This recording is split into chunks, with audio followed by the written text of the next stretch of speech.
What's good, fellow outcasts and other rejects? It's here, and welcome to WTC Anime Outcast.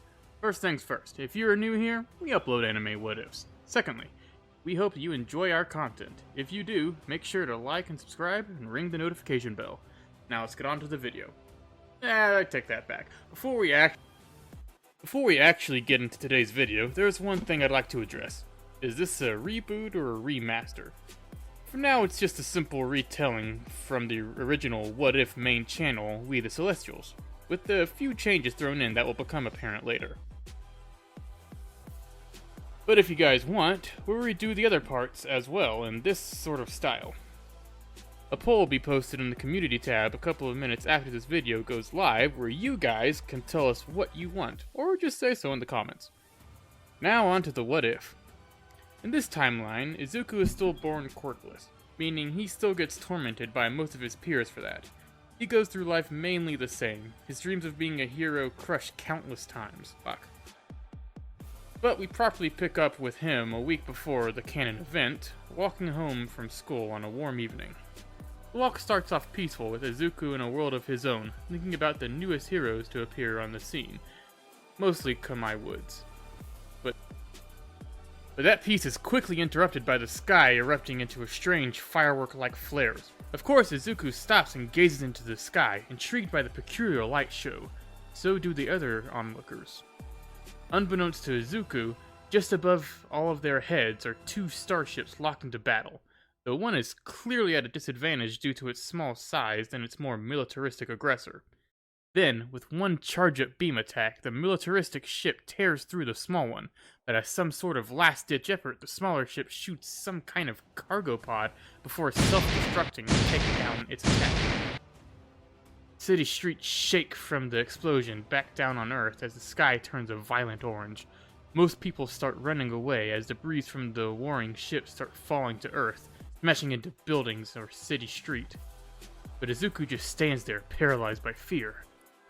Then, some sort of satellite crashes in front of him, creating a large crater and sending him flying back. This disorientates him, with his ears being filled with a painful ringing. As he gets up, he faintly hears some sort of murmuring coming from the satellite. Izuku then inspects the pod, seeing it open up and reveal a strange glowing watch. A strange feeling overcomes Izuku, like he has to reach out for the watch. And that he does, the device suddenly coming alive and jumping onto his wrist. At first, Izuku starts panicking while yelling for the thing to get off. Then, suddenly reality hits him, as he was just standing around in the city while strange objects from space were raining down from the sky. So he runs home, fueled by adrenaline. But once there, he yells for his mother to call the cops, heroes, or anyone. So Izuku quickly notices a news broadcast Inko was watching, showing that the heroes were already on the scene. With that, he abruptly drops to the floor out of exhaustion and relief. A couple days go by, with Izuku not even touching the watch, afraid it was government technology or possibly even alien in origin. But curiosity, as it does, gets the better of him, causing him to want answers on what the watch actually is. After school, Izuku goes to Takoba Beach, a desolate place where he knows he won't be bothered. He doesn't want his mother or anyone else finding out about whatever has bonded with his wrist. Once there, he immediately takes out his notes and starts sketching the watch, seeing if he could analyze its key features, but not much really comes of this. Next, he tries making hand gestures like doing Detroit Smash, or tries shooting a fireball like Endeavor does. He does this for about an hour or two, trying out different gestures to see if the watch would do anything.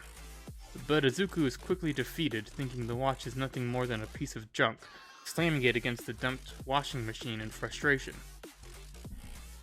But then the watch's dial rises with the green hourglass symbol forming into a diamond shape, like it's a screen or something. Inside the diamond is a strange silhouette of some sort of monster. This curiosity piqued, Izuku starts spinning the dial, finding 11 more strange creatures before the list starts looping again. Thinking he broke the watch, Izuku pushes the dial back down and goes to get his school bag, but he's stopped by a strange warmth in his chest, putting his hand there in the process, wrapped in coal. That's when he noticed it.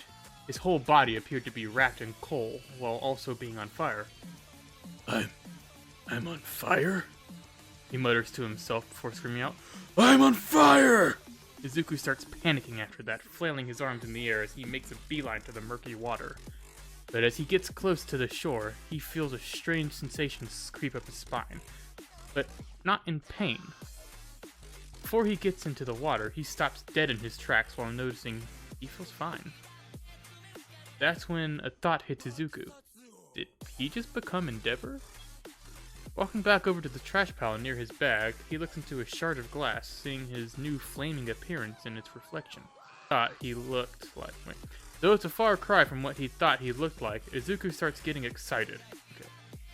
With this newfound power, Deku starts doing the same testing procedure he did with the watch, imitating pro heroes to see what he could do, and to his amazement, he starts shooting fireballs to the water just like Endeavor would.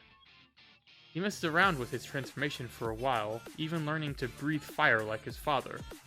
But after a couple of minutes, the watch, which is now on his chest, starts blinking red while playing 3 beeps before the red light engulfs him. As it subsides, Izuku is back in his human form and then rushes back to his bag to take notes on what just happened. From on top of one of the trash mountains, a deflated All Might watches on in confusion. Ew. Sorry to bother you, young man, but should you really be training your quirk here of all places?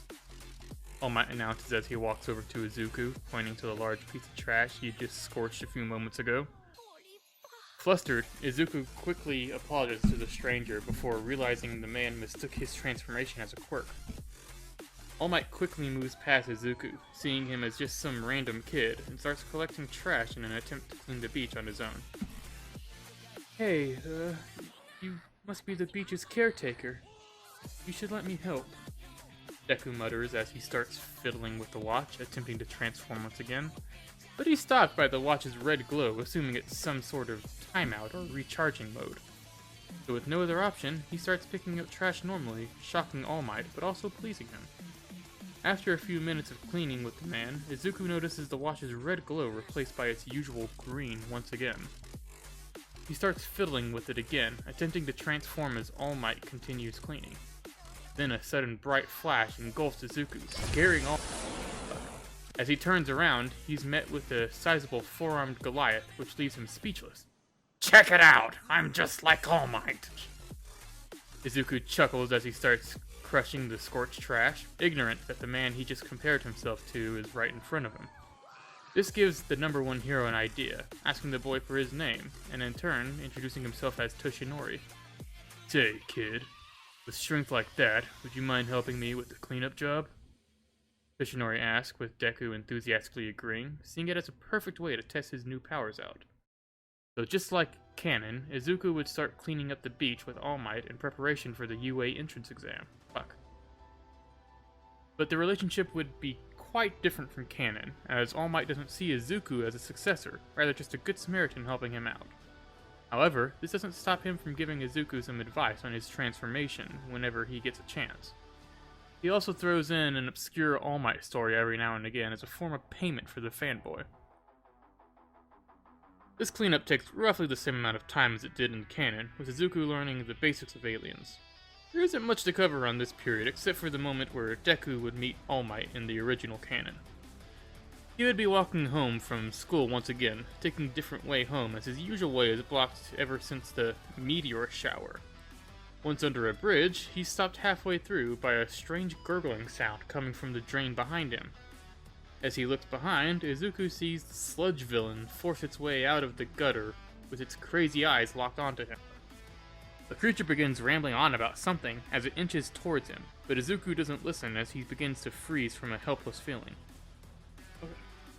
Nevertheless, he quickly disregards that feeling as he notices his watch's bright glow under the tunnel.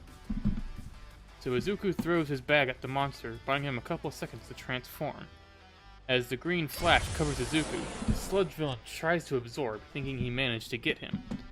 The creature lets out a gut-wrenching laugh of victory, but quickly goes quiet as he starts feeling hollow inside. Then a ghost-like entity flows out of the green sludge, followed by a maniacal laugh. The two start staring at each other quietly, both of them attempting to assess the situation. You see, Izuku didn't plan on getting his yet unnamed ghost alien, as it was a random transformation. But he doesn't get the time to think as a familiar laugh echoes through the tunnel, followed by a massive wave of air that splatters the villain against the walls.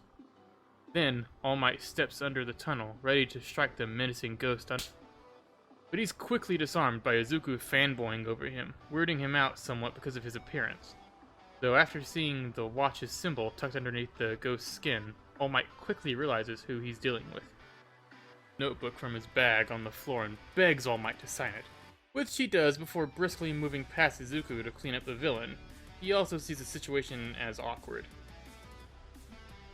I can't wait to show Mr. Toshinori. Deku excitedly mutters to himself before the watch times out, turning him back human. All Might quickly retrieves the villain in a bottle and rushes out there as he feels his own time limit creeping to its max. On a quick side note, Izuku hasn't thought of naming his aliens yet, as he sees them more of an extension of himself more than their own entities.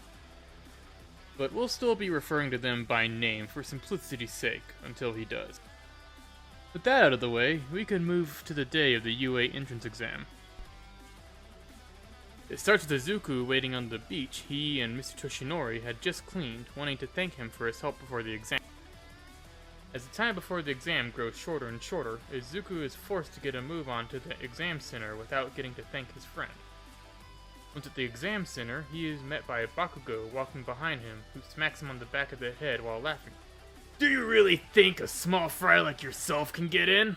He laughs out while passing Deku, glancing back at him with a cocksure grin. For a second, Izuku contemplates transforming in front of Bakugo, holding up the watch to him. "What are you gonna do? Call in a hero with that thing?" Bakugo jokes while continuing on his way, leaving Deku just standing there. He watches his old friend enter the exam hall, wondering where it all went wrong. Suddenly ripped from his daydream by a girl asking if he was okay, as he's just standing there awkwardly. Izuku hastily apologizes for blocking the way before rushing into the center, making their encounter rather quick. There isn't much to cover for the written exam, except Izuku would have a little more time preparing for that. Going on to the practical exam, Izuku goes in a lot more confident than in canon.